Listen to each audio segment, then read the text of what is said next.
Hello. It's Dumb Guy Live. Hello, everyone. For Jamie. Hello. How's it going, everybody? I hope you are doing well so far today.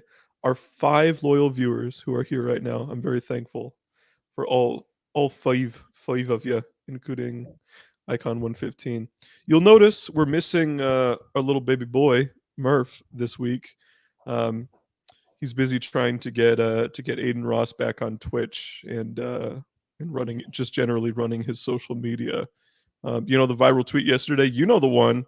He was the one who made that tweet. So, he's a mover and shaker in the right wing world.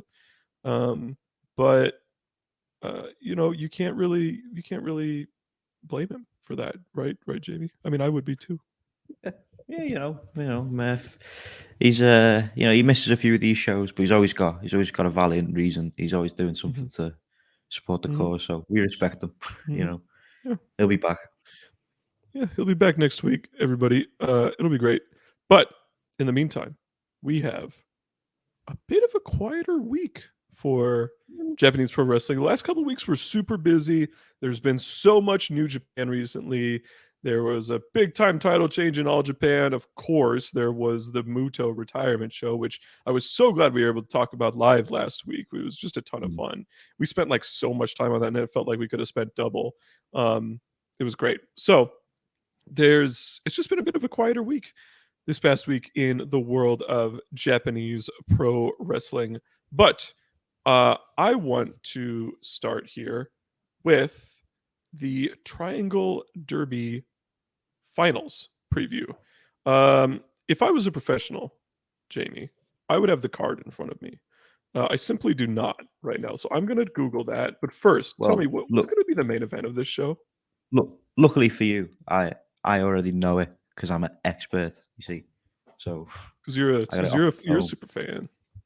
But yeah, just before we get into the card, we talked about it before. Triangle Derby, first time they've really given it a go. It's been, it's not. We discussed it before we went live. It's not been bad per se, but it's just kind of been a bit nothing. It's not giving us like the big matches we'd hoped for. But anyway, it's all coming to an end this week. I have the card, so I'm going to go down the card. I'm gonna let you take it because you're in terms of the analysis, a lot of it. You're the big time Stardom guy. It used to be me. I have not been into it as much recently. Triangle Derby did not help it. I did not think the Triangle Derby was very good. Everybody, I thought it was actually kind of bad.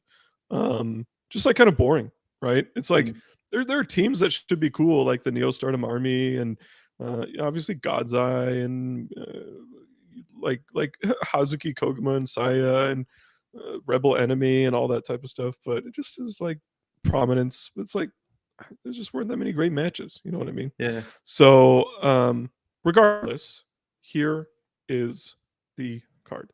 Main event is going to be, I assume, Julia defending the World of Stardom Championship against the freelancer, the outsider, Maya Yukihi. Of course, these two have a ton of history. Looking back on their Ice Ribbon past, both are, of course, trained and came up in the world of Ice Ribbon. Yukihi made it to the pinnacle of that promotion. She did everything there was to do in that promotion. Julia, not so much. Julia instead sort of moved to Stardom and then became the wrestler that we now know as Julia, right? She was not like that in Stardom. There are people, or in Ice Ribbon, there are people who will be like, she was better in Ice Ribbon. I'm like, you're lying. No. Like, where are you? What? Like, what are you talking about? As an Ice Ribbon stan, it's not true. So, Julia versus Maya here. Jamie, what do you think? Yeah, when the Triangle Derby was first, the lineup was revealed, Maya Yukihi's involvement was kind of highlighted. These two are going to cross paths at some point. And looking at Julia's last defense, first defense against Suzuki, it's clear we've got a bit of a pattern going on. We're kind of running back a few. We're going down the Ice Ribbon route for the early portion of this reign, which is quite exciting.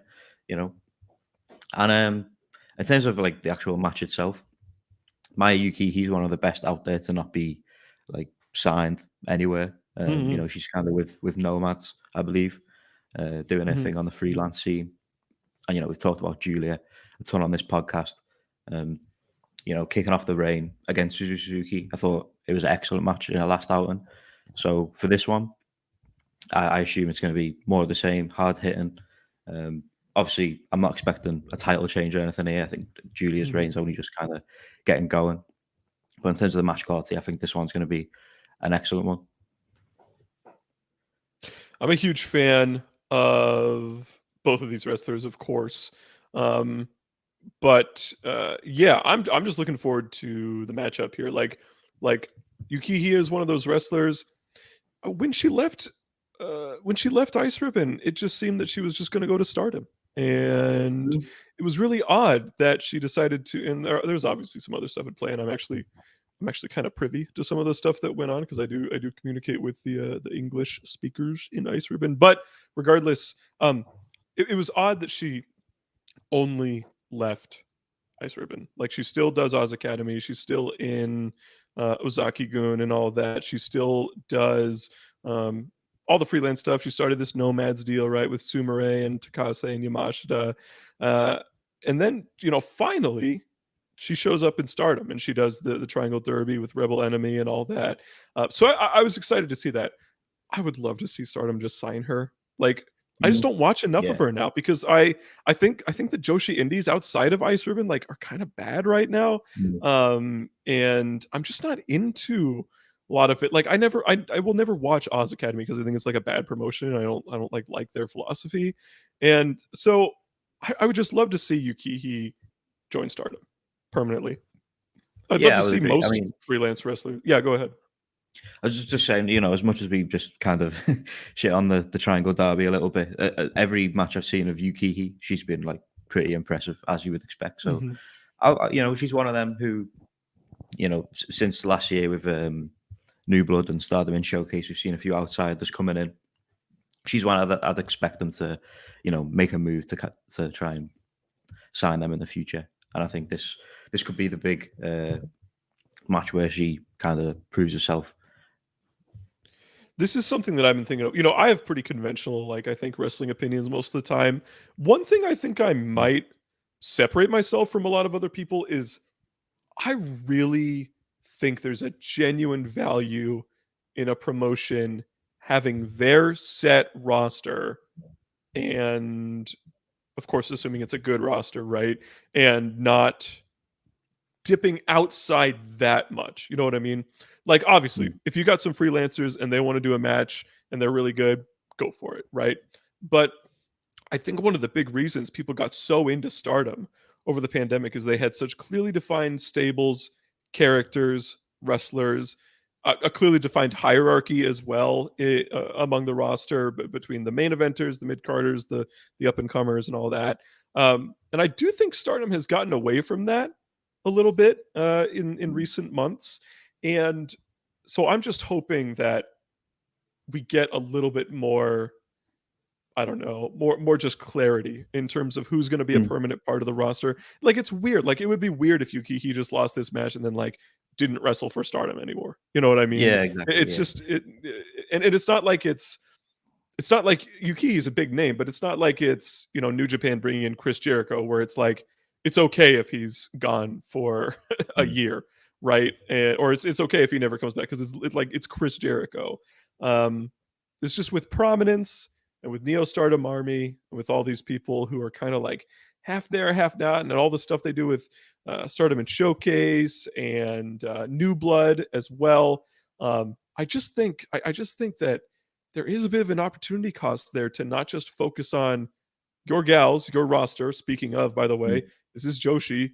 Himeka is a prime example. Retire all the time. Like, if you don't use people to their full potential within their short time frame, you might not get that the full squeeze every last drop out of them that you can as you want to as a promoter. So that's just a long-winded way of saying I want to see Maya Yukihi sign with Stardom.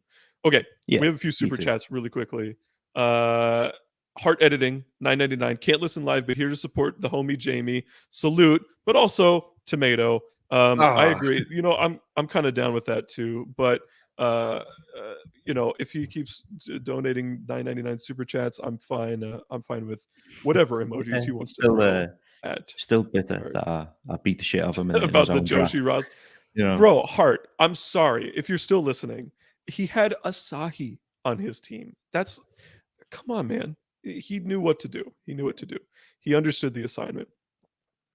We also briefly have a 99-cent super sticker from Lexi. Thank you, Lexi. Shout out to Lexi. Always love hearing you in the chat. We love Lexi. Great pod yesterday, by the way. Oh, yeah. 2 days ago, I should say. A lot of fun. And then Far, our most loyal contributor, Far5222, $50 super chat. I love Japanese wrestling. Thoughts about the TJPW Grand Princess card? I hope Stardom picks up after this Saturday's pay-per-view. I'll start with that last part. I do too. I really love Stardom. I love a lot of the wrestlers on the roster. Very few that I don't really like. And they were my big gateway to Joshi, really nearing on like 5 years ago now, which is kind of crazy to think about. But regardless, yes, I hope they pick up soon. This is about as disinterested as in them I've been in a couple of years, I'd say. And I think a lot of it is just due to the tours. And I do think it is like there's just a lot of stories that haven't really locked in. Like, for example, and I've talked for a long time, I'm sorry, Jamie, but for example, like Saya's last few defenses, there just hasn't been a lot of like substance to them. You know what I mean? Like Umasaki and Saray, and who was the last one? Oh, Momo. I guess Momo had a little bit more to it, but yeah, it's like, and then Hazuki, like, I'm pretty tuned in to Stardom, and I didn't even like realize that the Hazuki match was happening until I just looked up the card. Which I don't know if that could be on me. That could be on me, but I don't know. You would think that a match that big, I'd be pretty locked into. So I do want to answer his question though. So let's talk about that. Thoughts about the TJPW Grand Princess card? Has the full card been announced? Do you know, Jamie? I've not seen much of it. I'm not going to lie and say I've kept up with TJPW a ton this year. So I'm not super familiar with the card. I can pull that up. I'm gonna try and pull it up. I do know that the main event is Yuka Sakazaki defending the Princess of Princess Championship against, who is it? Mizuki, right? Yeah. That was the big story at the Muto show, actually, which, by the way, I know we shouted them out last week, but I was just so impressed by the TJPW wrestlers. Yeah, they had a great in that match. I thought they were easily the best match up until we got to the All Japan stuff. So that was pretty cool to see. Okay, I'm about to pull open this lineup. Interestingly enough, it's at the Ariake Coliseum, which is, I think were they at Sumo Hall or Ota Ward last year? I can't remember. But this is a different venue. So let's see. Oh, it looks like the full card is announced. Oh, okay. Nice. Okay, so semifinal special tag match. It says special tag match, but I assume it's a title match, which is Max the Impaler and Heidi Howitzer defending the tag titles against Miyu Yamashita and Maki Ito, which is pretty cool. And then before that, we have Miyu Watanabe defending against Rika Tatsumi. That's a great match. I am really excited about that one, and I really hope Rika wins it. It doesn't really make booking sense for her to win it, but I fucking love Rika Tatsumi. She's the best wrestler. She's like the best wrestler in TJPW for me, aside from maybe Miyu. What do you think about those top three? Yeah, I think as soon as Yuka won the belt, I think a lot of people have been kind of waiting for that Mizuki title match. So I'm excited for that one. I think it's been kind of like building for quite some time now. That she be the one to beat her. So I'm expecting a title change there. Tag match again, that should be pretty solid. I'm a big fan of the team of Maki and Miyu, so that's good.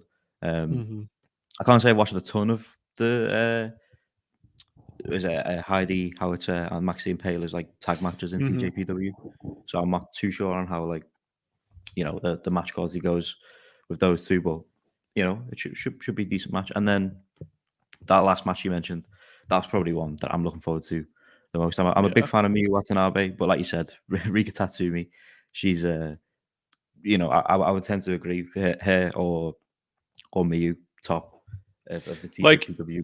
So like with Rika, it's like it's like even among TJPW fans, I think she's underrated. Like I don't think people get. I think she's like Joshi Tanahashi. Like she just makes stuff happen whenever she wrestles, just sort of like out of thin air. I think she's pretty magical. Also, just like some more minor stuff. Aja Kong versus Yuki Arai is like crazy to me. I hope Aja Kong. I'm not going to finish what I was going to say. I hope she does a good job in the match because Yuki Arai is terrible at wrestling. And then we have Saki and May Saint Michel against Yuki Kamifuku and Billy Starks. Billy Starks wrestling in Ariake Coliseum. That's pretty interesting too. So anyway, that's the big stuff. I think that's a pretty darn good card for TJPW. I'm looking forward to this one. I have always enjoyed TJPW big shows. I have my criticism of TJPW has never been with individual wrestlers' talent or anything like that. My criticism is all about presentation and booking, which I think is incredibly boring and safe and stale. So yeah, good question, Far, because I hadn't really thought about it.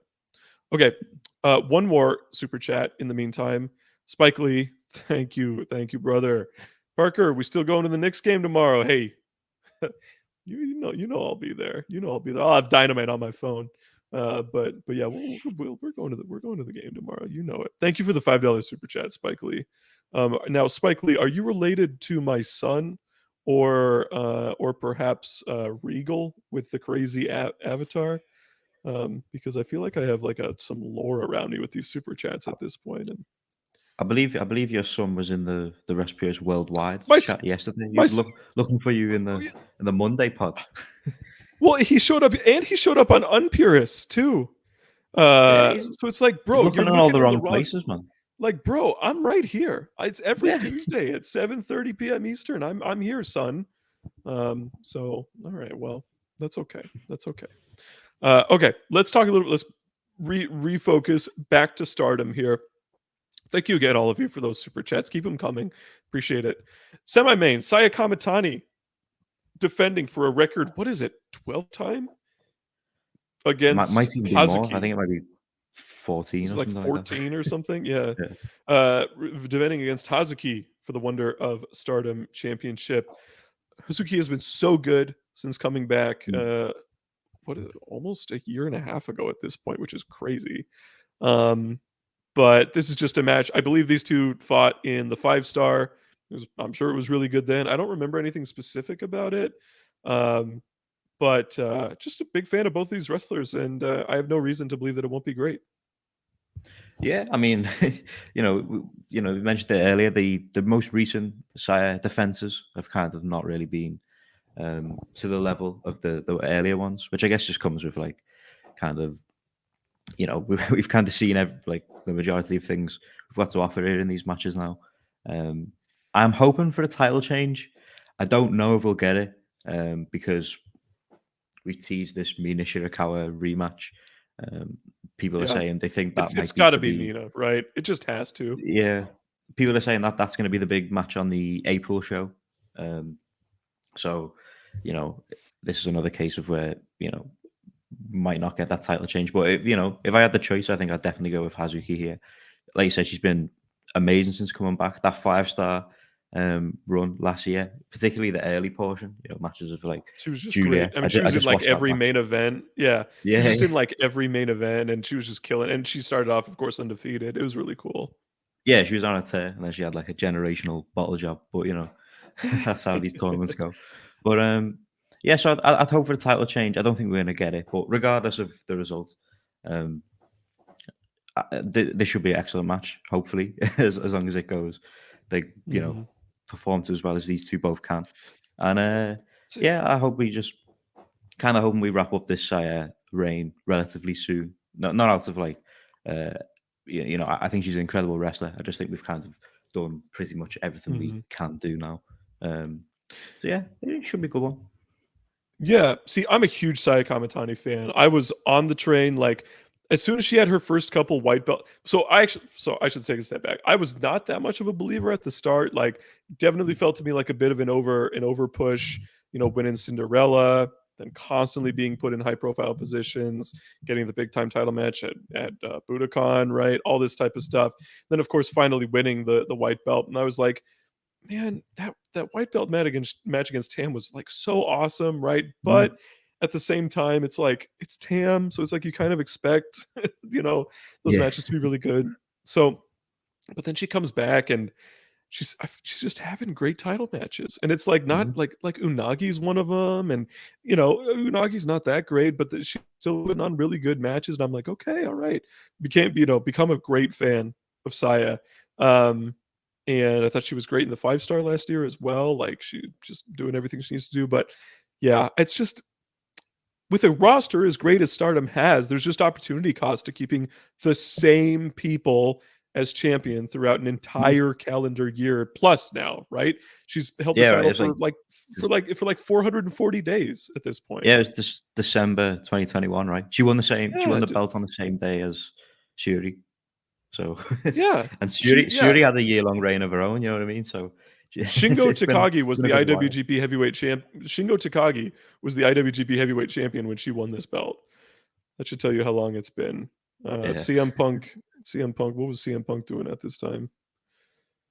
He had been back for like a little while, and that was it. Anyway, CM Punk versus MJF, like it hadn't happened. They like hadn't started feuding yet.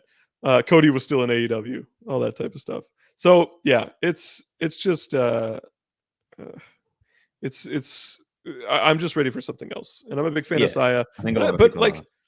I'm as a fan of her, I'm ready for her to do something other than pretty similar second from the top singles title matches. Like I would love to see her and Utami reform Aphrodite and go after tag titles. I would love to see her do anything that's not this. And yeah, the roster's too great to not have somebody else, whether it be Hazuki. I'm not the biggest Mina fan, although she has improved so much. Whether it's Mina, whether it's whoever else on the roster, gets that belt, because it has some prestige to it. Okay, so yeah, I'm not expecting a title change here, and neither are you. Other big time match. This is one that we thought we were going to get earlier in this year, but it was COVID, right? That I think. Yeah, she was either ill or injured or something like that. Yeah, that whole card got reshuffled like a ton. Yeah, it was a weird show, and they sort of made up for it with that big time tag draw, right? So this is going to be Azumi versus Starlight Kid for the high speed championship. This is by far the most likely match to have a title change for me on this show, and I am stoked for it. Jamie, take it away. Yeah, I'm super excited. These two had a match. I lose track of time, so I can't remember whether the title match was like when it happened. You know the one I'm on about. It was super highly rated. It was like almost exactly a year ago. Yeah. So that match in particular, whenever I kind of, I'm introducing someone to Stardom or someone's asking me about Stardom, I always give them like 3 matches as like the ones that I think were the biggest in terms of getting eyes on the promotion. And those were Shuri versus Utami, the first one, Julia versus Shuri, the most recent title change, and their match from a year ago. I think that was one that really got a lot of people talking, because I thought it was excellent. It was like, if you want to know what the this high was speed like, like Dave about. Meltzer talked about it a lot. Yeah, right? yeah, It was a big deal.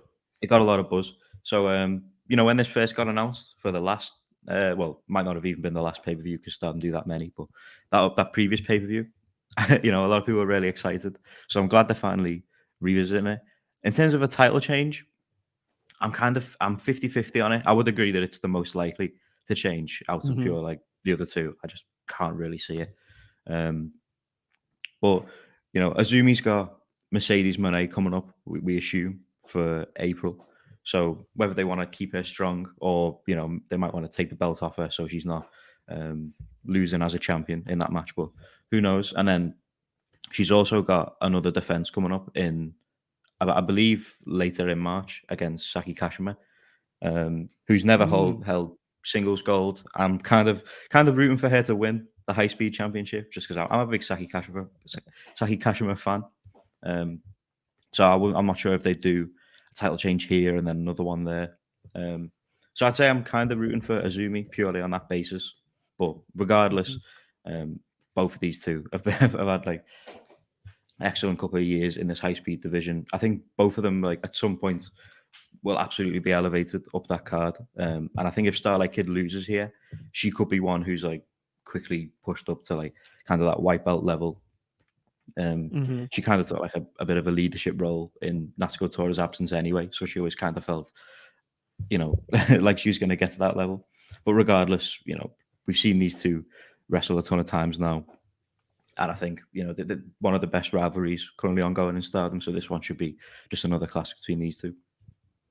See, I always thought that Starlight Kid beating Saya was the best choice for the white belt. I always thought she was the best choice. They have a great built-in story and all that. And I kind of have this like fantasy booking in my head of like main eventing like Sumo Hall or Osaka Joe Hall or something with you know, a white belt holding Mayu versus, you know, mask versus title against Starlight Kid or something like that I feel like could sell 1 million tickets in pay-per-view buys. But regardless, it doesn't look like that's going to be in the cards.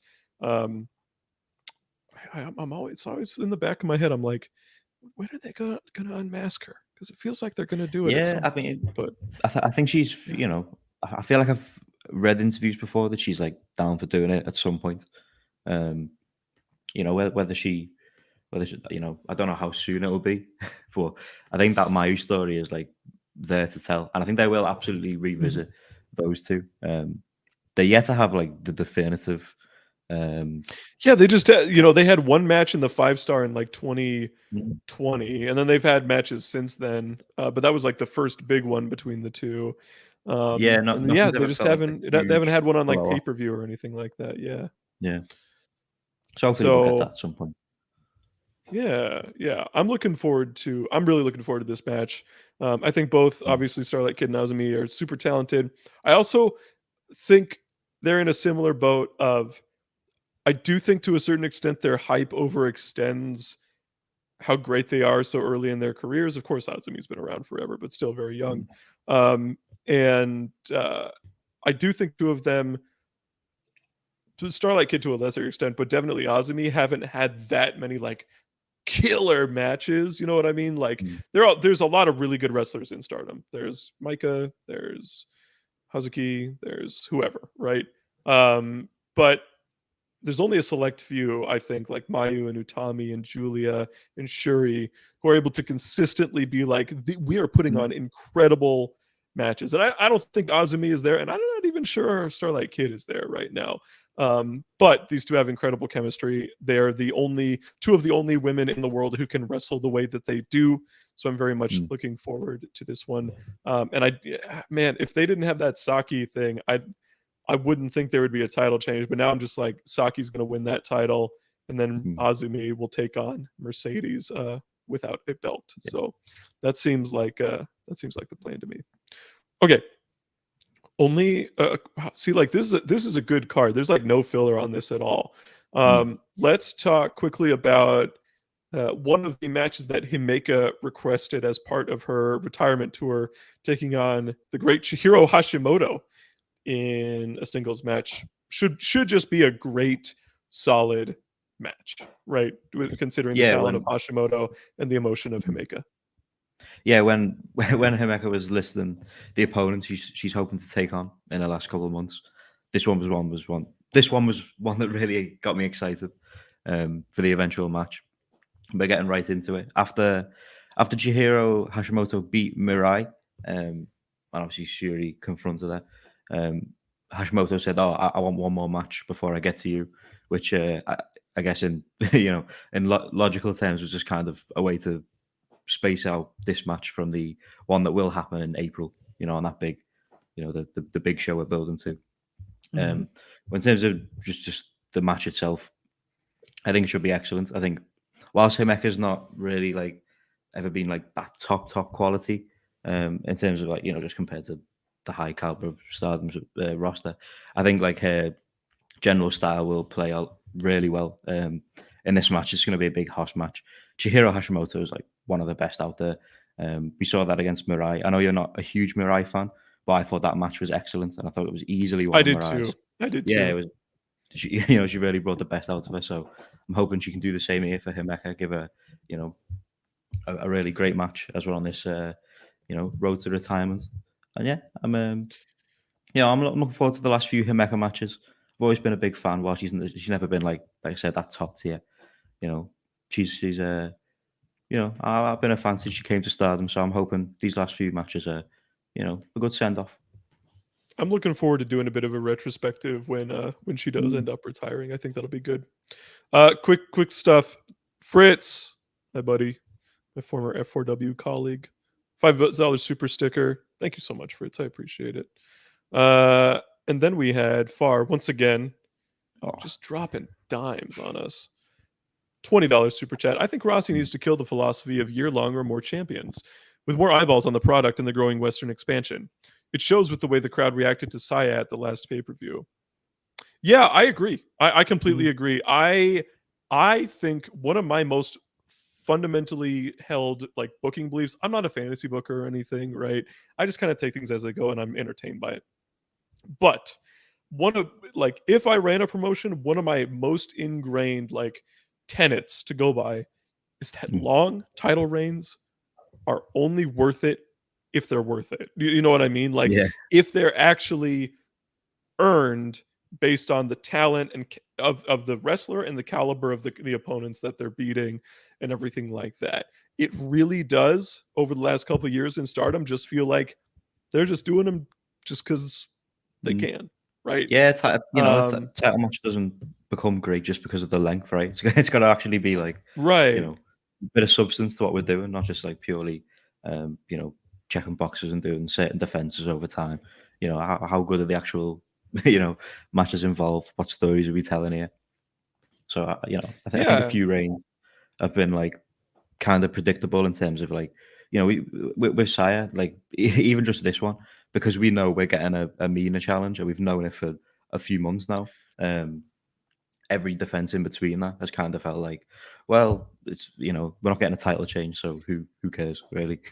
So yeah. Well, if you think back to like the end of the 5-star last year, pretty much every pay-per-view since then has had either the World of Stardom match or after the Mina match. Once that Mina match happened, we kind of knew that she was going to take that belt.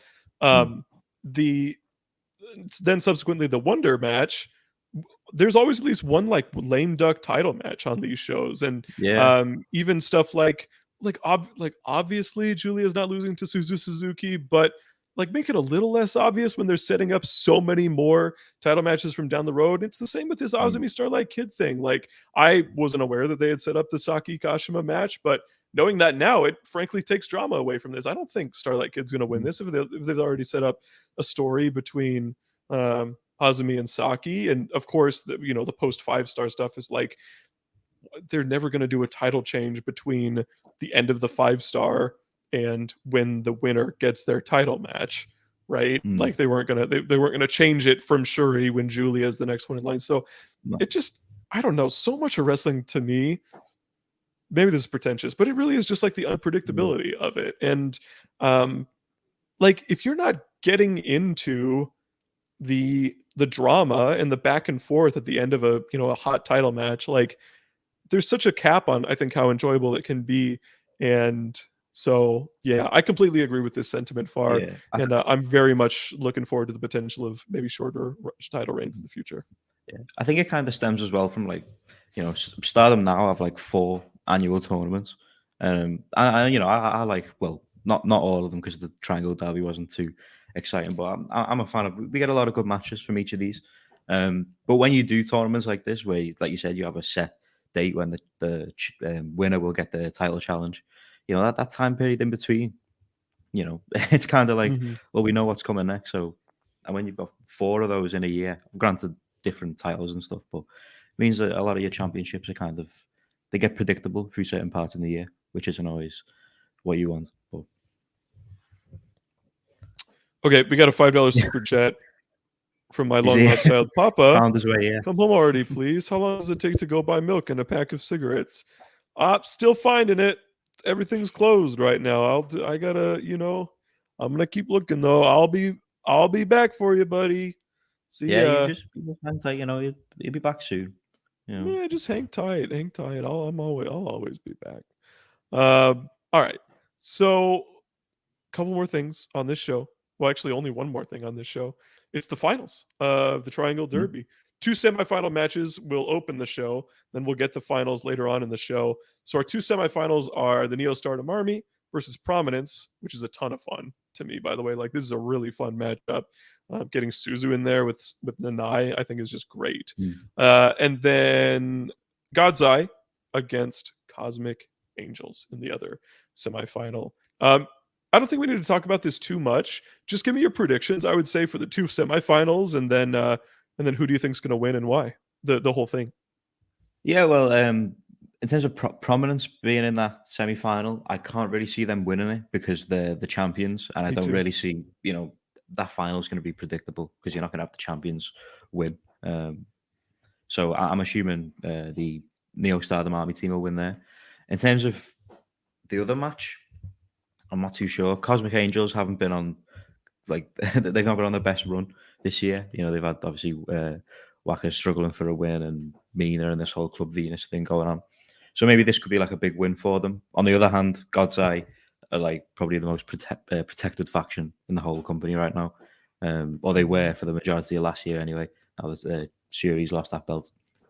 They're super high on Mirai in particular, but Ami Sure's got a title as well.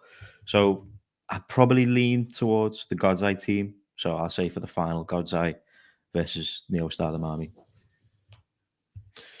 I'm gonna go. It's tough because I definitely think Neo Stardom Army is making it to the final. I don't think there's a ton of question there. I'm gonna say, well, part of this is like, who do you think is gonna win? I'm gonna say Cosmic Angels make it to the final. If it was like, Saki's kind of a pin eater, or can be. So that gives me a little bit of pause, but I also think it's not the end of the world if like Tam pins Ami Sourei or something like that, right? So I think that's like not a huge deal. But then I just think that like, Nanaya's had a bit of this story with Waka and with the Cosmic Angels in general.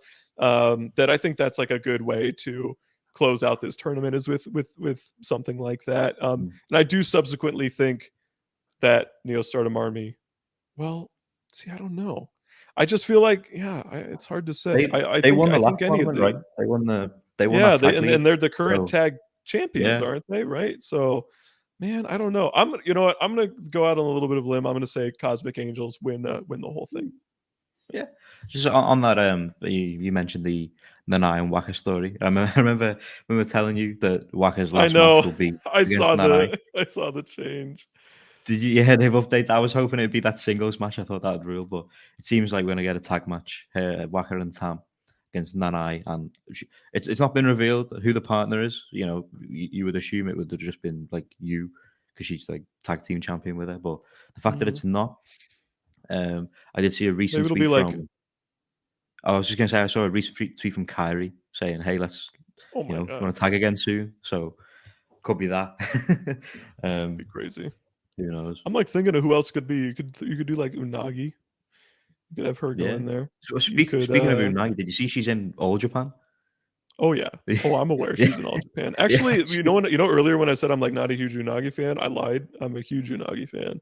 Yeah. Joined All Japan. But Gone up in your yeah. estimation. Who else See was what I the just Yoshi thinking it Katsu, could right? be?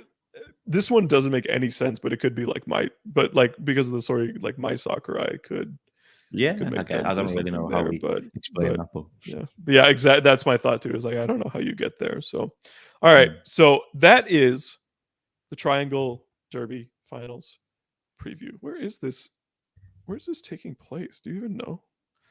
I don't even know where it's taking was place. Is it like Ota Ward? is it Yoyogi or something like that? Is that what the Yoyogi? I believe so. Nagoya? Okay. All right. Well, regardless, it's a good card, and it's a like sort of stacked card. I'd say I'm sure we'll get like some other like filler match, like a battle royal or just like a 4-way tag on or a something pre-show like or that. something, yeah, get everyone on the card. Yeah, to get like because like people like Mayu isn't on it, and like Utami's not on the card right now. I'm sure they'll figure out ways to get these people on the card. But yeah, looking forward to this pay-per-view, and I'm looking forward to getting away from the Triangle Derby because it's been 2 months of the Triangle Derby, and I'm ready for something else. So let's move on. Let's switch topics here a little bit. Let's switch gears. I want to briefly, because I've only watched a little bit of it, talk about Fantastica Mania. New Japan and CMLL's co-produced tour. They always do earlier in the year. It's been obviously paused since COVID. It's our first year back. And just yesterday, we had 2 big-time singles matches, Volador Jr. versus Templario, and then Titan defending the CMLL World Welterweight Championship against Soberano Jr. Jamie, were you able to watch these matches? Yeah, I've been trying to keep up a little bit with the Fantastica Mania shows. If you follow the Dumb Guy Live Twitter account, and if you don't, go and do that. We may have put a poll out. Like literally, why are you not following it? Yeah, Murph, who's obviously not here, put a poll out. So do you want us to cover some lucha stuff on the podcast too? And the majority was like, majority yes. So I tried to keep up with this. I think it was a nice introduction to a lot of these wrestlers. I'm familiar with a handful, but I'm not gonna lie and say I've been keeping up with CMLL for years and stuff. So for all these guys to come onto a New Japan show, I think it was pretty convenient, like introduction to a lot of them. And there were some really good matches on this tour. So yeah, let's get into them. So this is we're just going to talk about yesterday because I think most people probably haven't gotten a chance to get to today's. Matt B, by the way, I got your super chat and I have subsequently opened the Observer Awards. We are going to talk about the Observer Awards. That's actually a great idea, and then I'll throw your chat up there when we get there. So pause on that.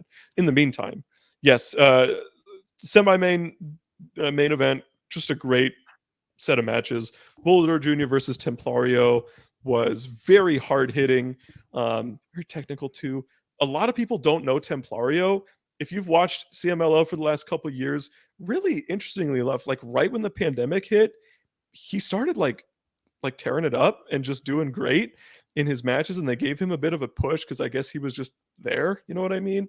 But he's lived up to it. He's got a really cool mask, I think, and he's like a great, and he's a guy, a lot of guys really struggle to convincingly work heel with a mask on, because you either have to be like preposterously animated if you're just like a normal guy. But Templario is just a great, aggression and intensity to him that makes him a really natural heel, which of course plays off incredibly well against Volador Jr., the most natural babyface in the company. So I thought this match was really great. Jamie, what'd you think? Yeah, just echoing everything you said there. There were a lot of guys on this tour, like I said, who I weren't crazy familiar with, or maybe I'd seen like little bits here and there. I became a big fan of. One of the guys I became a really big fan of in this tour was Templario. Like I said, I thought he was excellent in that heel role. I think he's got a really great theme. I love his theme music. Oh, I do too. It's so good. It's kind of hard, isn't it? It's like, okay, all right. Yeah, I was like searching up on YouTube afterwards, like, has anyone uploaded this? I want to get another listen to that. But yeah, this match was great. Again, like Volador, one of them that I was like more familiar with going in. I think a lot of people have seen that Rocky Romero title match recently that was kind of like talked about a lot. But yeah, this one was really good. Another good performance, both of these on this tour. And yeah, just solid work all around. Like you said, Templario doing the heel work, and like who better to go against on that CMLL roster than Volador. Main event here was Titan defending that World Welterweight Championship against Soberano Jr. Titan, of course, freshly christened member of Los Ingobernables de Japón late last year. So very familiar with the Japanese crowd by this point. Soberano has been on his Fantastica Mania tour before, but he's another one who I don't think that, unless you follow super closely, you might not be that familiar with him. Soberano, my best comparison is, if you follow AAA, he is their Laredo Kid. He is their guy who is just a great wrestler. And it's just as simple as that. He's not quite as flashy, sexy as some of the people on the roster who are unmasked or who have been, spent more extended tours in Japan or have, gone to America and all that type of stuff. He's not going to stand out like a Barbaro Cavernario or someone like that. But when you put him in a match, he's just great. And he just works great. He's a great athlete. But it's weird. He's like a great athlete, but he doesn't do the crazy spectacular stuff that like an Atlantis Jr. would do or something like that. Regardless, this match with Titan, I actually thought we were going to get a title change here, by the way, even though Titan has held this belt for literally like 5 years. I just thought it was time for Soberano. Regardless, it was only 12 minutes. But oh my God, those 12 minutes were so fast, so action-packed, so like the crowd was hot for it. Titan showed, he's not the most charismatic guy either, Titan. He showed a ton of charisma in this one. The crowd was so behind him, and Soberano was just the bigger guy doing everything he can to make Titan look as good as he did, eventually submitting to the Mutalak there. But I thought this was a great main event, and I'd be surprised if there's a better match than this on this tour. Yeah, I thought this one was excellent. Like I said, just an amazing sprint. Soberano, as you alluded to there, he's someone who's been plugged into a lot of these matches on these tours, and just everything's been really solid. There's like I said, he's not the flashiest, but gets the job done, and he makes everything look like really smooth in there. So another great singles match. There were two big singles matches on today's show. I don't know if you watched them, but I would say some competition there for great matches. Really, Mystico versus Atlantis, that good? I like that. I'm a big Mystico guy, so that was I enjoyed that a lot. And even some of the multi-man matches, I thought there was some top quality stuff on this tour. So, I'm probably going to watch everything again. I kind of blitzed through some of it, only really looking out for some big matches. So, at some point I'll take time and watch everything again, see where, who stands out again. But yeah, I thought this tour has been excellent, really eye-opening for someone who's looking to get into more CMLL. So yeah, I've enjoyed Fantastica Mania this year. I'm looking forward to what's next for CMLL. I love Lucha. I've talked about this on the pod. It is genuinely my favorite form of wrestling. I think when it's great, it's better than anything else.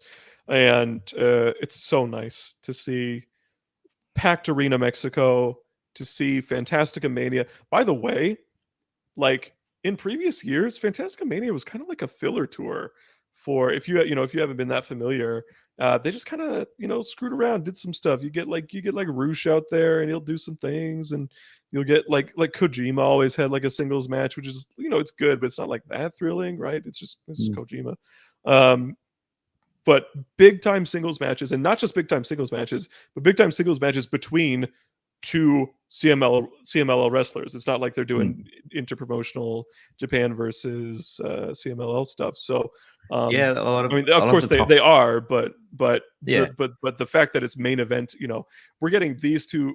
Like Japan has not seen Soberano in 3 years, so yeah. The fact that he was able to tear the house down to the extent that he did yesterday, I'm pretty impressed. Yeah, I think a lot of the stuff on like the top portion of these cards was like very CMLL heavy, more so than New Japan, which I think was a great thing for someone who's like looking to get more into like learning more about who these guys are and getting into the product. The fact that it was like majority CMLL kind of helped a lot with that. I discovered a lot of wrestlers that I'm looking forward to keeping an eye on this year. I want to preview one thing, and it's tomorrow. It's in about 6 hours. It is the New Japan, I guess not technically New Japan, although it is. It's the Hiromu Takahashi produce All-Star Junior Festival. Seriously, like something like 25 different promotions being represented on this show. It's something preposterous like that. All juniors, all interacting. interpromotional, all that type of stuff. I don't think every single match here is worth really getting into and previewing. I want a couple notes before we get into some preview stuff. A lot of proceeds from the show will go to Shinjiro Otani's recovery. So I've already bought it on my New Japan World. I won't get to watch it for a while probably because I'm a busy boy, but it's already bought and ready to go for me. So if you can swing it, this is the time to actually like reach in your pocket a bit and buy a show for something like that. And there is sort of a by extension an Otani Memorial match, a 10-man tag with some Freedoms wrestlers, some wrestlers that would have interacted with Otani early in New Japan days, 01, all that type of stuff. So looking forward to that. I would say there are like 3 matches that are really standing out to me on this show as uniquely exciting. Main event first, Hiromu Takahashi, Amakusa, and Fujita Jr. Hayato, who, if you don't know his story, look that up, versus Yamato Hayata and Kazushi Hashimoto, of course, I think is one of the big matches on this show.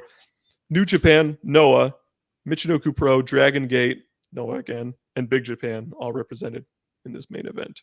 You looking forward to this one, Jamie? Yeah, a lot. This one, like you said, this stands out on this card.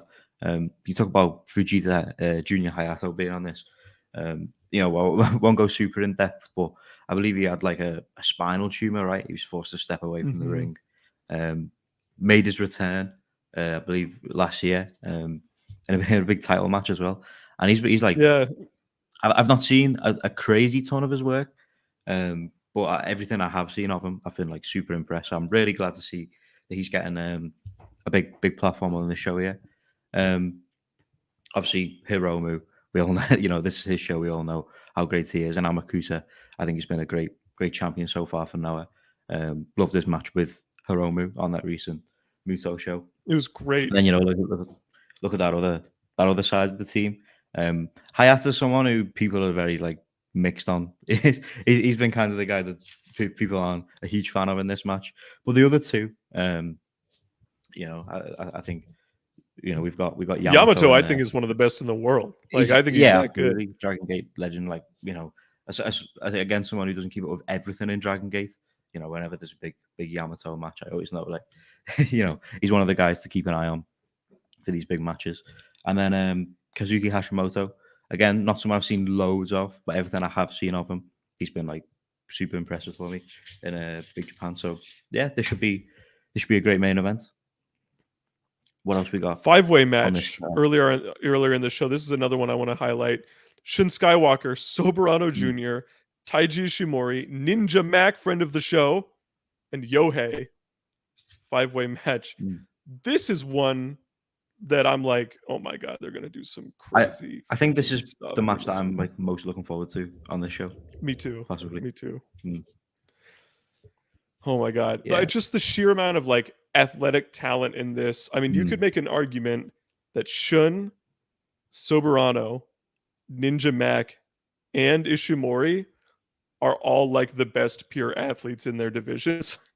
in their like respective companies, which I think is pretty remarkable in a 5-way. Like this is like a GCW indie like scramble turned up to a million. So excited for this one. Definitely seems like Yohei's in there to take a bit of a pin, but I mean Yohei can do some dives too. He's not that bad either. So yeah, this one should be a ton of fun. I'm rooting for Ninja Mac in that one. And then the other match I want to shout out is just quickly Atsuki Aoyagi versus Master Wato, the only singles match on the show, but obviously big All Japan fan here. I would love for Aoyagi to get the win here. I don't think he probably will, but I'm looking forward to it. It's good. It's cool that an All Japan wrestler and an up and coming one at that. I think he's only 22 or 23 is getting a big singles match on this All-Star Junior Festival. Yeah, there's a lot of guys. We talked about the amount of people on this show.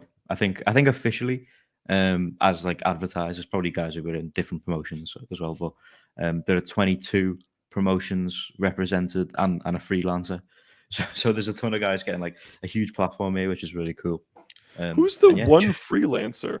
Who am I? Hold on. Do you know it?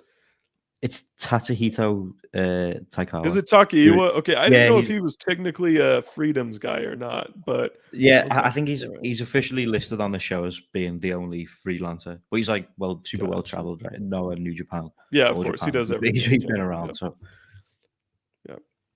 All right. yeah. So yeah, really looking forward to that tomorrow. I'm excited whenever I get to watch it. I'll be glad to do so. So Jamie, here's kind of what I want to do for a little while here.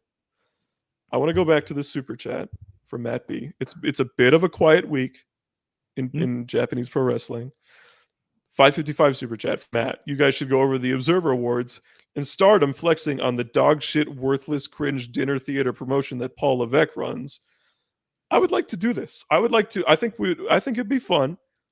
Murph's gonna be so jealous that we did this, by the way. I think it'd be fun to go through the Observer Awards for a bit, shout out the Japanese talents, and talk about people that we think maybe should have been considered for these awards, but maybe just weren't because they're not in that high profile of a promotion. Does that sound good to you? Yeah, sure. All right, let's do it. We've done a bit of award chats. Can't remember now whether it was earlier in the year or like super late last year, but we had our own awards. So it'd be nice to like look back and see, who the Observer went for in some of these categories. But yeah, so Wrestler of the Year was won by Jon Moxley. 3 of the top 5, Ospreay, Okada, and Shuri, are full-time Japanese wrestlers. Then there was also Julia at number 9. So that was the representation there. For me, I'm fine with all of that. The only other wrestler that I think really, frankly, should there's kind of 2 actually. Kento Miyahara, of course, and I think Shingo Takagi, just because of how incredible he is. Like anytime he has to wrestle, I think need to be considered there. I think there were fewer New Japan selections because the G1 was not a typical G1, and we didn't get those crazy 10 match runs of stellar stuff like we normally do. Anybody else you'd throw in there? I think you've kind of hit every those are the 2 big omissions. I think on Kento, as a platform, we're going to make sure he's there this year for the next one. He's just too good. Like he's better than all those guys to me. Like, you know what I mean? He's just the best. But yeah, and it's not an omission because I believe he came second. But for me, I would have put Ospreay number 1, swap that around. But it's both of those guys, Ospreay and Moxley, had like a stellar year. So no real complaints there. Okay, I don't think we need to mention anybody from MMA most valuable. Most outstanding wrestler, Ospreay dominated this award. He got like 85% of the first place votes. Okada was up there. It was number 3. Shuri was number 8. Takeshita, who's obviously not full-time Japan, but he was wrestling in Japan for about half of last year, was number 9. Shingo was number 10. So he did get some representation there. And then in the honorable mentions, we had Sabre, Ishii, and Julia. Again, outside of Kento, like that all kind of checks out for me. Yeah, no huge omissions, I don't think. It's a similar one to our awards, I believe. Like for our Wrestler of the Year, I think Moxley won, right? And then Ospreay won our like best in-ring work or something like that, which for me I feel like they kind of go hand in hand. That's like the main bit of the wrestling. Yeah, that's for me that's like the same thing. Unless you're like I think I had like one year where I thought just Ishii was like the best wrestler night in and night out, but he wasn't nearly as important as like Okada was that year or something. But I'd say like 80 to 90% of the time, most outstanding wrestler and wrestler of the year should be pretty much the same thing, right? Yeah. Yeah, unless you really care about like TV ratings. Let's see here. Most outstanding. Nope. That's MMA. There were 2 Stardom tags represented in the top 10 of tag team of the year. Meltier, Tam Nakano, and Natsupoi, and FWC, Hazuki and Koguma. He wrote Hazumi. That's a little bit disappointing. But they were number 8 and 9, respectively. Not a lot of like crazy good tag teams last year in Japan. I think that's kind of fair. I'm trying to think of who else I would have put in there, if anyone. Like, because I don't think like Bishamon was like that good. No. I don't know. The only other Stardom team Kojima and Sugiura, maybe. Yeah. Oh, actually, yeah. That's a good shout. But they only teamed for like half of the year. Yeah, I was going to say the only other like Stardom team I'd have thrown in the mix would have been Starlight Kid and Momo. But I don't think they've had like the crazy long run. Yeah, and they were champions for like a month, right? Or yeah, like high quality work, but like that kind of yeah, didn't really have the longevity. Another super chat from Matt B. Observer awards show that subscribers have objectively higher IQs and bigger brains than average fan. Only awards that had Osprey Okada over FTR. Yeah, I agree. By the way, Osprey Okada I thought was better than any FTR match last year. Okay. Best on interviews. This is tough, obviously, because of the language barrier. Osprey was number 10, interestingly enough. Jay White was number 8. And that is the extent of Japanese representation in there. I actually think that that Saber should get more of a shout here, just because I think he's great, and I guess he was an honorable mention. But that, and then Tam Nakano actually was an honorable mention too. She got 64. Oh, nice. Yeah, I was going to say, he was like maybe more of a rogue shout. I don't know how likely he was to get up there, but someone I always enjoy on these backstage bits is Kenta. I think Kenta's quite funny. So I'd give Kenta a nomination in there. Get him up, but he makes me laugh. He's great. Okay, promotion of the year. Stardom was number 2 and had by far the second most first place votes. By the way, so here's a comparison. Stardom had 273 first place votes. New Japan had 23. That's pretty crazy to me, that difference there. So Stardom, New Japan was number 4. Dragon Gate was number 7. They had 9 first place votes, which was the 5th most out of any promotion. Noah was number 8. DDT was number 10.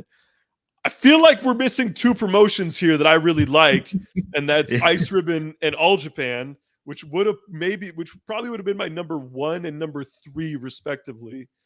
But I recognize that not that many people watch Ice Ribbon. But I do think, like, come on, man. All Japan was not worse than DDT last year. You guys need to subscribe. Just because you signed up for Wrestle Universe to watch the Noah Budokan show does not mean that you think DDT is better than All Japan, you freaks. All right? Get it right. That's the thing with these awards. When it's fan voted, you're always going to get this. Like, just like people not knowing about stuff and not watching as much as they see other stuff. That's going to dominate. All Japan in 2023 is better than it was in 1994. I'm just going to say that. It's so like on that point in terms of like the popularity of these promotions in terms of just like eyes on them. I was speaking to Montel, obviously head honcho here at Wrestle Purist. He was saying, looking at the numbers, like in terms of the amount of people that vote on these things that are like super familiar with like AEW, Stardom like absolutely killed. Like they did crazy in these awards in terms of like the comparisons. And there's another award as well where that's the case as well. When we'll get to like the booking side of things, but Stardom for their size, like, have done insane. And it's like testament to how consistent they've been. Not even just last year, but throughout the whole pandemic. I think they've little teaser for something I'm working on, but I'll have a Stardom guide coming to the YouTube channel soon. But we're working on it. And in the early portion, I say like talk about the pandemic and stuff and how Stardom have really like been one of the most consistent, and they've grown tremendously throughout that period. So super happy for them to get like this recognition. Well, like I said, all Japan and Ice Ribbon, let's get them up there. I think that second place finish for Stardom is pretty damn impressive. That's probably, I would say, one of the more impressive standings that there is in these entire awards. Match of the year, lots of Japanese representation here from a lot of different places too.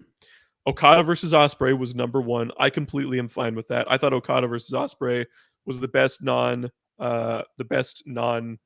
ice ribbon match I saw all year. So I'm completely down with that. Then again, that's a G1 final. Okada Ospreay Tokyo Dome was number 3. I thought that was like overrated. I did not think that was going to finish top 3 in the entire awards. That kind of blew me away, actually. And then we had Julia versus Shuri at number 6. And number 9, sleeper pick from JTO, Just Tap Out. El Desperado versus Jun Kasai from September. That was a great match. It's a great match. And then number 10, this is New Japan adjacent, Ospreay versus Michael Oku from back in January. Here's some other shouts. So just like we were talking about earlier, Azumi versus Starlight Kid finished at number 12 overall. If you're looking at the honorable mentions, that seems generous to me, but whatever. Sabre versus Ospreay was, when did Sabre and Ospreay wrestle? What? I feel like I vaguely remember it, but I couldn't pinpoint when it happened. Was that a New Japan Cup match? What? Maybe. Oh yeah, it was. Wasn't it? Maybe I think so. That's ringing a bell. Ospreay and Aussie Open versus Death Triangle. So again, a lot of Ospreay representation. Ospreay versus Shingo from the G1, and then Kairi versus Mayu got some as well. Let's see here. What else? Yeah, Ospreay and Aussie Open versus Young Bucks and Kenny, and then Ospreay versus Naito. Oh my God, Ospreay was in so many. This is why he had like 85% of the first place votes in Most Outstanding Wrestler. My God, Will Ospreay, you are the best among us. Personally, I think, for my own, of course, fandom, Tsukushi's retirement match was my match of the year, and I think it genuinely was, even outside of the emotion, an absolutely fantastic match and one of the best in-ring matches all year too. Less so was the Ice Ribbon 11-on-2 dojo match, the final Drop Kickers dojo match. But again, that match kind of made me cry a little bit. So I'm like, you know what? Oh, it's so good, dude. It's so good. Other stuff that I thought about, again, All Japan, Kento versus Yuma for the Triple Crown. I think that was in like May or June. Great stuff. And yeah, I think that's in terms of the Japan stuff, those are the big ones that that I think they may have been missing. But a lot of these aligned with mine too. Any other matches that stand out to you as like from Japan specifically as like, oh man, they should have gone for this? I think that's the most of it. You know, when you brought up the JTO match, I can't remember when it happened, whether it was December or before. I really liked the Junkasai Suzuki match. I thought that was excellent. Like, yeah, that's a good one. Yeah. Other than that, nothing stands out like too much on the Japan side of things. I think you've kind of hit every nail there. I would agree with the Ice Ribbon shouts. By the way, I've seen both of those matches, and they are absolutely amazing. I think Ice Ribbon does retirements better than like almost anyone. Oh, you know, the few that I've seen, they just get it. Yeah, they're always perfect. But yeah, I think that's pretty much it for the matches. Okay, let's go. And then so here's an interesting one. Japan MVP. I'd love that this is what the awards are now. The only a few years ago is when Dave started doing this, when he added the like regional MVPs. I think it's a great way to shout out different regions, of course. Japanese MVP, here was the top, let's see, the top 8 or the top 9 was Okada, Ospreay. Okada and Ospreay were pretty close, and then a big gap, Shuri, then another big gap, and we get kind of some just like throw-ins there. Julia, Jay White, Yuki Yoshioka of Dragon Gate, Kento, thank God, Shingo, and Higuchi were the only other ones that got a notable amount of votes. I don't know if there's anybody else in Japan who I would have thrown in there. You can always think about somebody like a Keno or like a Kiyomiya. you can always think about like Yuma was so important to All Japan as well, in addition to Mm. Kento. But yeah, that all stands out for me. Yeah, I would agree. This was a great match. I think I showed this. Matt is in the comments here. I think I showed this in Discord, and Matt B was like losing his mind at this match. He loves Shigehiro Irie. This is a great match too.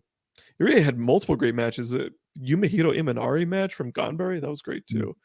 It's tough to remember like the matches on the spot. I'd have to like go back. There's probably tons that we missed that were like on viewing. Yeah, oh yeah, I I'm sure can't there's recall like a it. ton, but I'm thinking like top tier, like Yeah, boom, match ones of the that year jump out. contender, Like, of which there's maybe 10 to 15 every Mm. year. Those stick out a bit more. Non-heavyweight MVP, the highest finishing Japanese wrestlers were Desperado at number 3, Mm. Hiromu number 6, Azumi number 7, and TJP down at number 10. Which okay. Yeah. For me, non-heavyweight MVP, I mean, I don't know. Like, how could it not be a Dragon Gate wrestler? At least in Mm. terms of just going by Japan, like how could it not be like Yukio Shioka or Shun or someone? Yeah, exactly. You know what I I know. mean? Yeah, Or like you know when, Kai. when I when guess you Kai could be a heavyweight, but some of yeah, these votes I always don't make me know. laugh. You know, when you see one guy like in one category, and then like they don't win They the don't, one. yeah, Yeah, yeah. You know, they like don't like show you up just said, anywhere else. like Yuki Yoshioka was in like the MVP category, but he doesn't make it in here. It's like Right. Yeah, it's like he should be. what in the If, world? I don't if he's understand. like above everyone on this list in Yeah. an MVP ranking, then he Are should you be guys number one here. aware that Dragon Gate is a junior heavyweight promotion?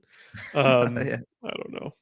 So women's wrestling MVP, Shuri was the winner. Japan Mm. representation there. Julia number 4, Kairi number 5, Miyu Yamashita number 7, Azumi number 9. Um, that all checks out to me. Yeah. Yeah. It's all good. It's all good. Let's see. I want to see if there's anything else that is worth shouting out here. Anything Japanese. Tam Nakano and Natsupoi got some representation in Feud of the Year at number 4. Big time for them. I would agree. I think that was definitely Stardom's Feud of the Year for me. Same. Yeah, it was that was another one. I mean, I talked earlier about the matches that kind of got a lot of eyes on Stardom. The series of matches between these two was another one that I could have mentioned. There was a lot of hype and buzz, particularly around that steel cage match. I remember there being a lot of fanfare about that one. So yeah, I would agree with that. Trying to think if there's any others. Okada and Ospreay was number 8. Julia and Mm. Suzu, which is weird because they wrestled like once, was number 10 for me, or for the rankings. Yeah, in terms of other stuff, like the thing about Japanese promotions is for the most part they do a good job. They try to keep things fresh. They don't really keep Mm. they don't keep feuds going. They don't have big promo segments and all that type of stuff, going throughout the year. So that all checks out to me. Most improved, Mina Shirakawa just missed out. She was only 5 votes below the acclaimed for most improved. That's pretty impressive to me. Julia down at number 9, Mirai at number 10. I don't know what you're watching if you think Mirai was like notably better last year than she was the year before, but whatever. Mia Watanabe, Ren Narita, Master Wado are all in honorable mention for that one too. Yeah, I think that top 2 was our top 2 as well. I'm pretty sure. Yeah, yeah. Mina was one that jumped out straight away when I first saw this category for ours. I think like looking at I voted for the acclaimed, definitely for that. Yeah, one. that's totally fair. They went from like, not even like hugely in consideration for like tag team titles to being like one of the most over acts in the whole company, and having like great quality matches to boot as well. So that's like more than fair enough.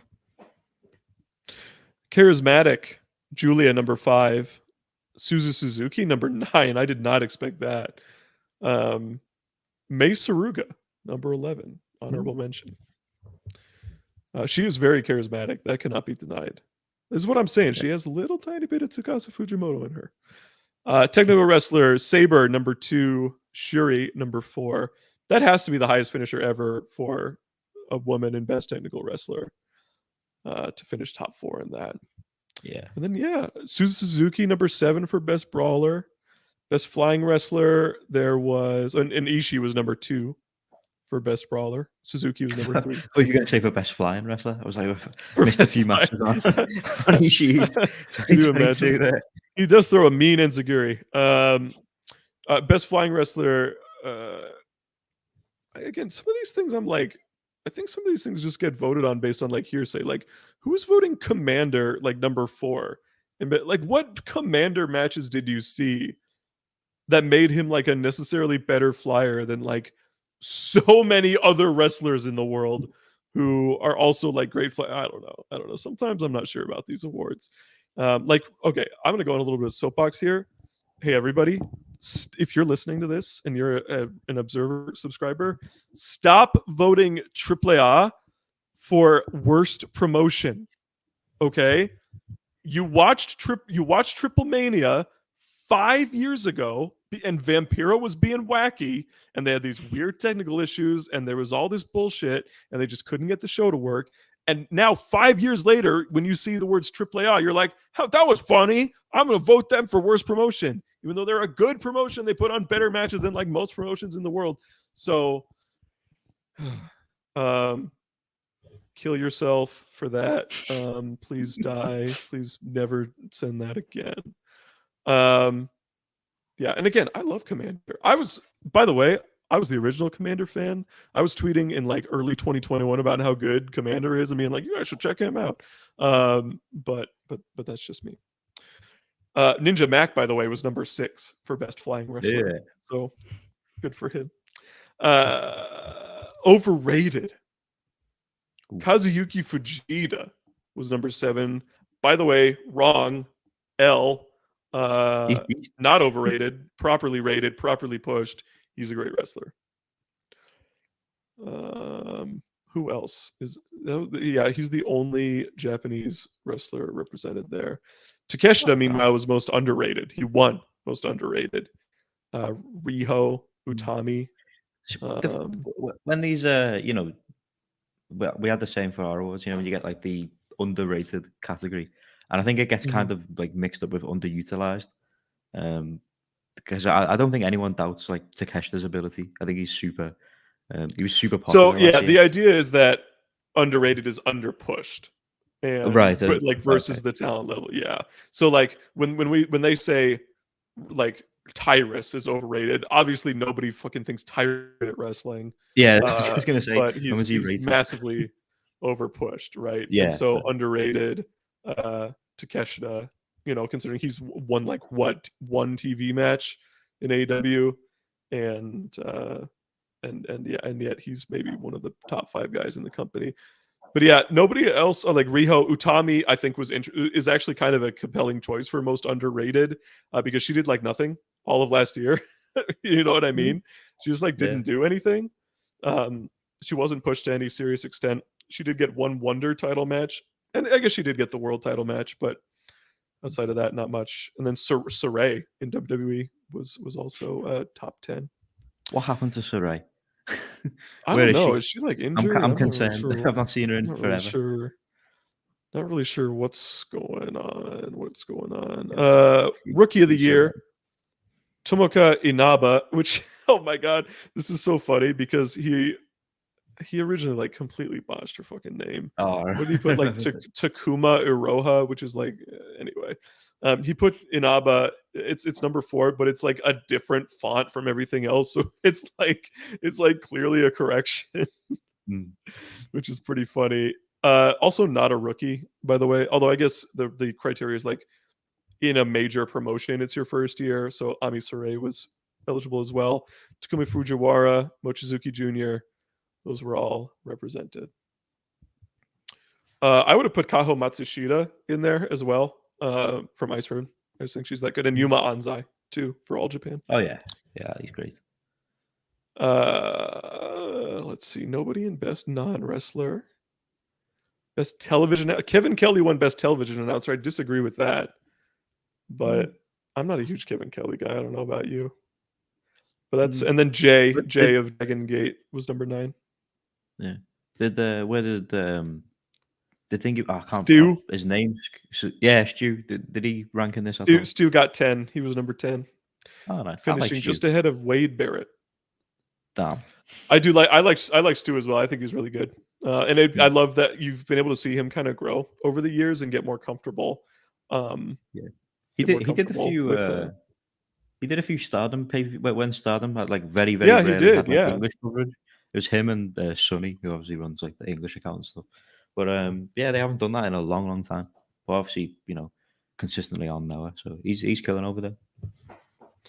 Alex Kozlov on New Japan Strong was in the running for worst television announcer. He's so bad, dude.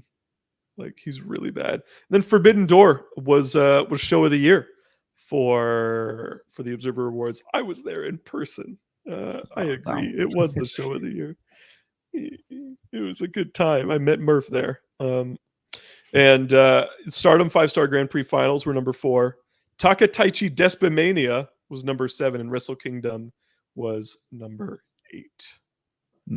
I remember when we were reviewing our own awards, like previewing before we did ours.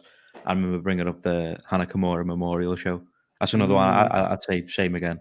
I think that was like a super fun show that Yeah. just had like a ton of like really great stuff. And also on that, mine would have been the Sakushi retirement show, frankly. But yeah, that as well. That's another one. That's just another thing of like not like just not a ton of eyes on it, so it doesn't really get the same level of votes. On that as well, I saw today the Hana Kimura Memorial Show, the 3rd one, because there'll be one this year.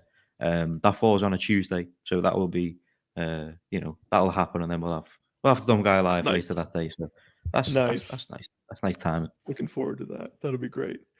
Okay, let's go through a couple more of these, and then let's close things out. Hidden Blade was the best wrestling maneuver. I'm fine with that. That move is so awesome. Suzu's Tequila Shot was number 8, and Saki Kashima's Kishikasise was number 9. And then the Violent Screwdriver was number 10. Saki Kashima, love. I didn't realize she got a. Yeah, she was a top 10 move of the year. Good job, Saki. Hey man, I'm a big Saki Kashima fan. That's one of the most devastating finishes in all of wrestling. So I'm glad that. Great. It's so good. I love how much. I just love how much she's been able to like get it over. Right. It's so great. Yeah. No representation in most of this like worst stuff, which is good. Glad to see that. Worst promotion of the year. Fucking AAA at number 4. I hate you. Noah was number 7. And they were the only ones represented. I guess that kind of comes from like it's got to be like Fujita stuff and how they and the Muto and how they like sort of canceled Nakajima's reign at the start of the year. Yeah, I could see it. They had lots of great matches though. The N1 was awesome. Best Booker, Rossi Ogawa was only narrowly beaten out by Tony Khan for Best Booker. He was number 2. Ghetto number 4. Yeah, that's you, Jay Rossi. And then nobody else mentioned in Japan. No Takagi, no Genki Horiguchi, no nothing. Promoter of the year, Rossi was number 3. Takaki Kidani was number 23. He's New Japan. And that is that. I'm trying to see if there's anything. It's a gimmick. Great O'Khan was number 9 for best gimmick. That's so stupid. What is the gimmick? He's like supernatural and he's a shooter and he also cheats. What? I don't understand. This good really gimmick, dude. Groundbreaking stuff that we're doing. And he screams. I hate that. It's like that should have been worst gimmick, dude. Worst gimmick. I see no Japan representation there. That's good. Yeah, I think that's it. Yeah. So yeah, lots of Japanese representation as always.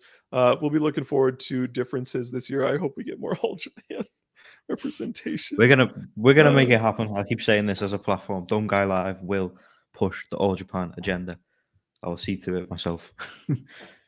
Thank goodness. Thank goodness. Okay, so it is that time, friends and family who are watching.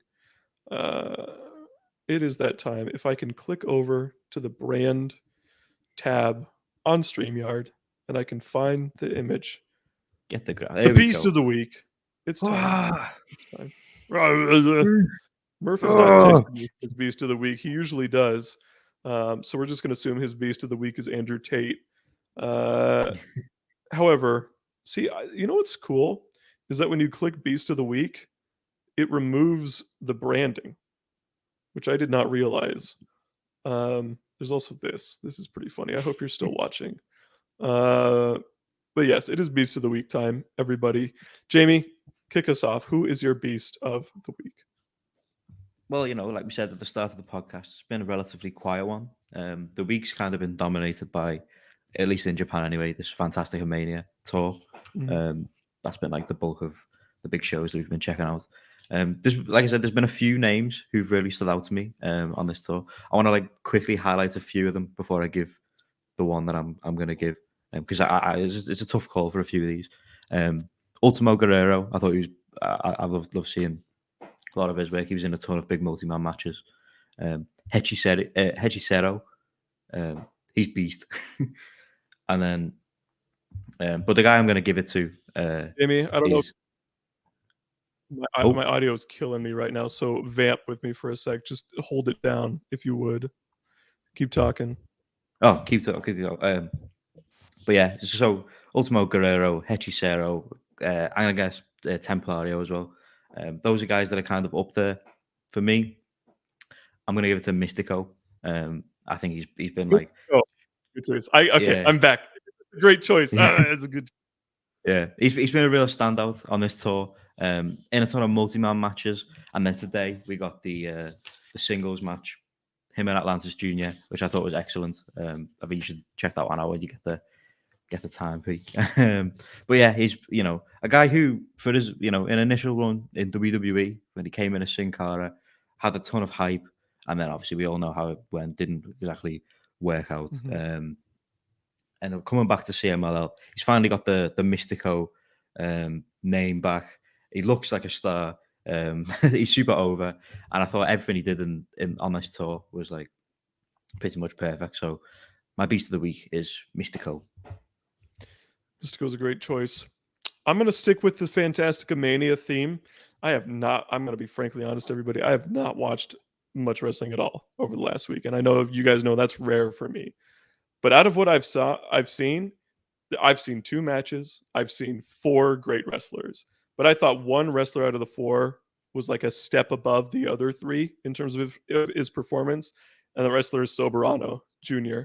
I thought he was just so awesome in the main event yesterday against Titan. And that's not to take anything away from Titan, but I'm so partial to like the bigger but still athletic and flippy lucha guys who are great bases. Like I love Taurus, and I'm just a fan of it. Like the people, like even like Gringo, right? Gringo Loco, the people who do the dirty work that nobody cares about to allow the spectacular people to do spectacular things. Such a fan of it. And then of course he turns around and does the spectacular things himself too. So double lucha main event here for Beast of the Week. Mystico and Soberano Jr. I can't even say it, dude. You're gonna have to take this one. You're just gonna have to take. I don't know if I can. What are we doing here? This is another. This is stemming from the. He's just trying to get in your head. He's just trying to get in your head. He's not over it. He's not over it. I think he's. You lost. You lost, right? You lost in the first round of your own draft, right?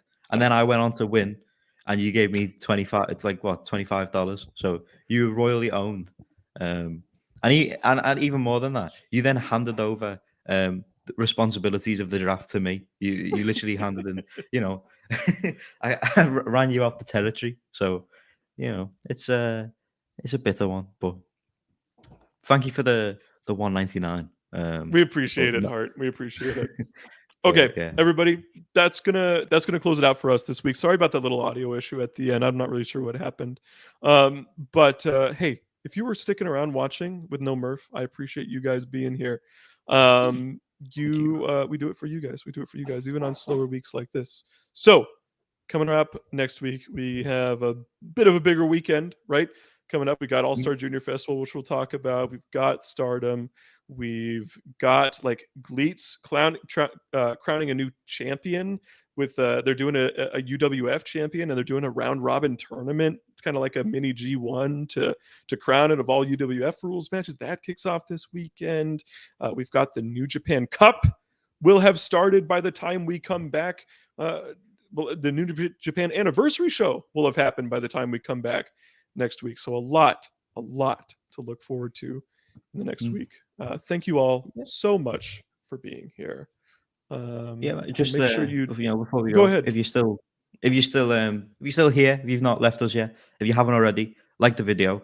If you haven't already as well, subscribe, because not only have we got all the podcasts we have on this channel and even more coming, as well, of course, follow both of these accounts you see here.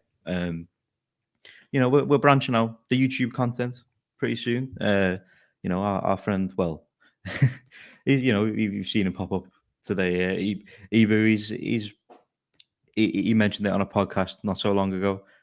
We've got good stuff coming. Joe of Raspuris Worldwide, he's working on a few things. I've seen one of the projects we've got coming up, which is pretty exciting. I'll be doing a Stardom guide, which is coming within the next couple of weeks. There's some good stuff coming. Working on some things. So if you're not already, subscribe, and you'll see that when it comes to you. All right, that's going to be it for us, everybody. Take care. We will see you this time next week. Bye-bye.